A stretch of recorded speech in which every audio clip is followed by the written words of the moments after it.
I want to welcome you to a series on behavioral finance that I've been wanting to do for a long time. Hopefully it will be useful to you in recognizing some behaviors in your decision making and hopefully improving the quality of your decision making and the results of your investment experience as a result. By way of background, I want to frame this using efficient market hypothesis. You've probably heard people in our industry talk about the modern portfolio theory or the efficient market hypothesis, which is a theory posited by economists who want to basically prove that markets are efficient.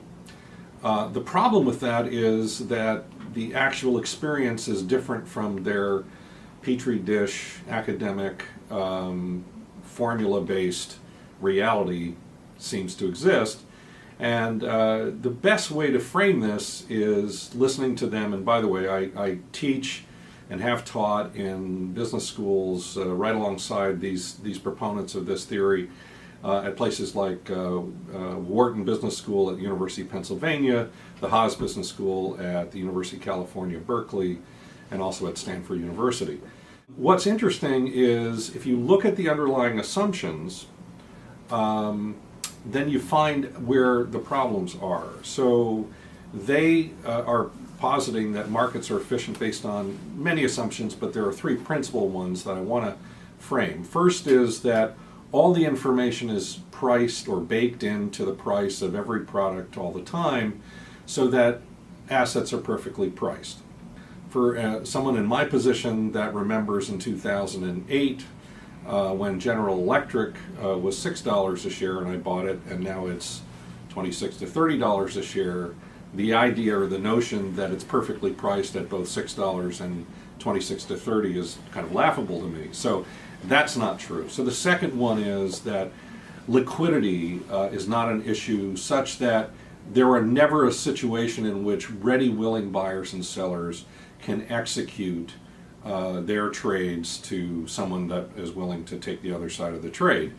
Now, again, if you remember the credit crisis in 2009, that wasn't the case. There were entire parts of the market that shut down, that you couldn't even get a bid, for example, in municipal bonds.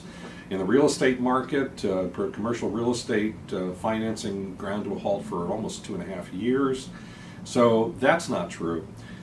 But it's that third assumption that when you teach, as I have taught, people in my industry that are trying to get one of the certifications that I've gotten, this third one, and you say this to a group of 55 to 65 professional investment advisors, the room just cracks up with laughter, and that is that investors make rational investment decisions.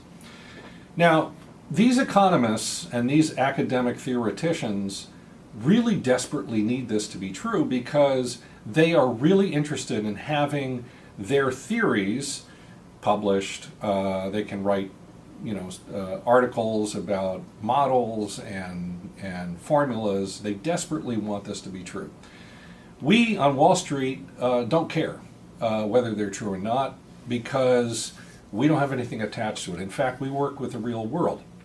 And the fact is that investors don't make rational decisions.